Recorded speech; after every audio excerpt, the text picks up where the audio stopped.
Welcome back. It's now time for your lunchtime sports. So we kick things off with football. 55-year-old Icelander Heimir Hallgrimsson is set to be unveiled as the Reggae Boyz' new head coach. When contacted by TVJ Sports, the Jamaica Football Federation's technical committee chairman, Rudolph Speed, while not denying the appointment of the Icelander, directed us to JFF President Michael Ricketts for further comments on the appointment.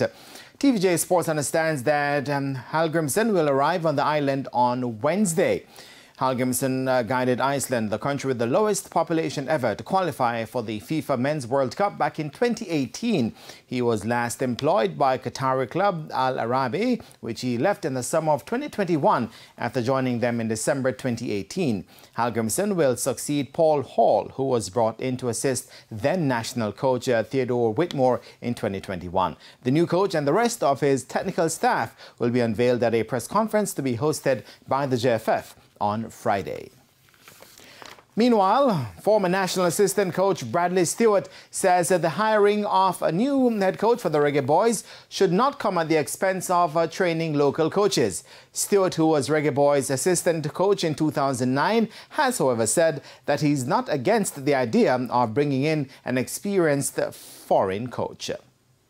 But we need to develop our current coaching cadre. How do we deal with tactics? What is the best system that we can play based on the talent levels that we have? If that happens, then I am all for a foreign-based coach that has the necessary certifications at the highest level. I'm not against that.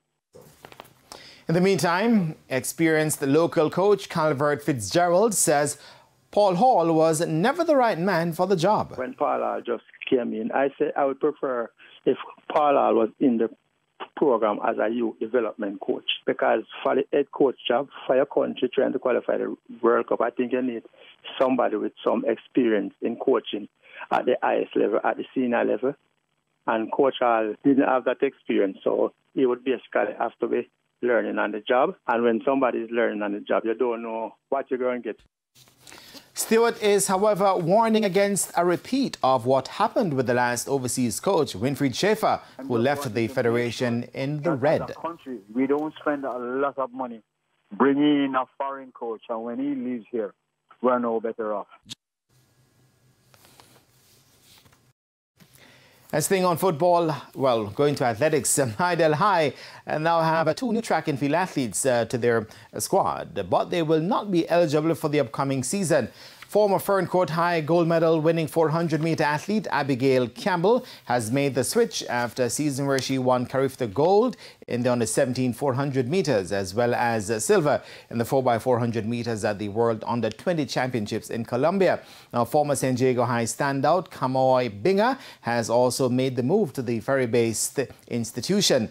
Binga captured the Class 3 girls 80-meter hurdles and was also second in the 100 meters at Champs earlier this year. Now, as per ISA transfer rules, both athletes will have to sit out a year before they will be eligible to represent Hydel at the 2024 Boys and Girls Championships. However, they will be able to represent their new school at development meets on the local calendar come next season. And that is it for your lunchtime sports. And I am Jermaine Brown. Kalisha, back to you.